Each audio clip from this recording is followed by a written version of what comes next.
Brexit is dead!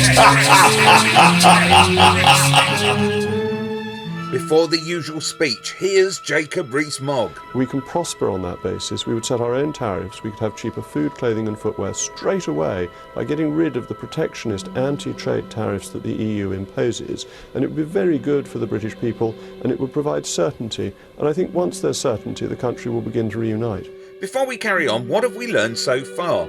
Well, a lot of older people who voted for Brexit are dead.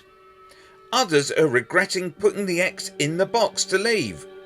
Boris Johnson, who ran the Leave campaign, is officially denounced as a liar.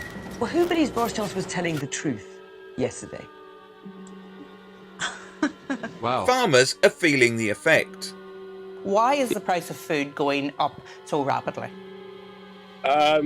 Basically because production is falling off a cliff at the moment. Post-Brexit, we created this labour vacuum. The response to the COVID pandemic was compromised because of Brexit, meaning unnecessary deaths. In the face of Brexit and the threats that a disorganised Brexit could do, we took the resources were moved across the department to focus on that threat, including away from pandemic preparedness planning.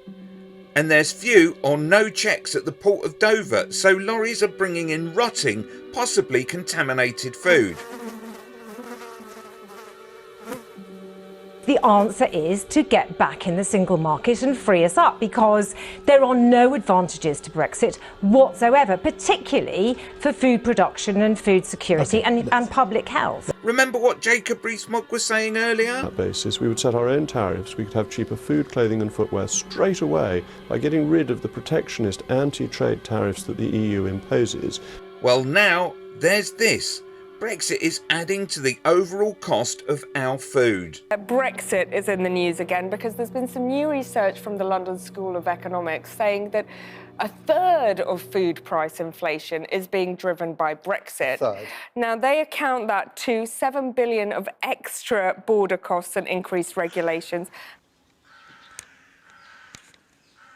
Click here for some more Brexit is Dead.